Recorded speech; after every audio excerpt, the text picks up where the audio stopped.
आप्पासाहेबांची स्वामी चरणी दृढ भक्ती होती. स्वामींना सुद्धा त्यांची भक्ती प्रिय होती. एकेवेळी माने हे पटवर्धनांच्या गणपती मंदिरात राहिले असता त्यांना विषमज्वर झाला.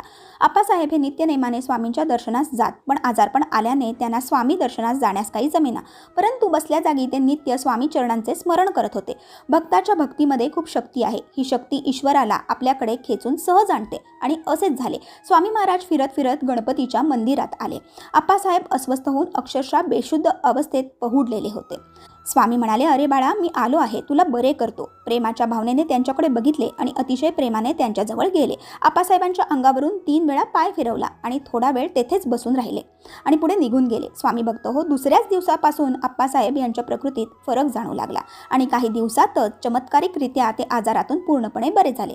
स्वामींची ही लीला बघून सर्वांना आनंद झाला. तर मंडळी, या कथेतून आपल्याला हाच बोध मिळतो की तळमळीने पुकारले असता स्वामी धावून येतात आणि संकट दूर करतात.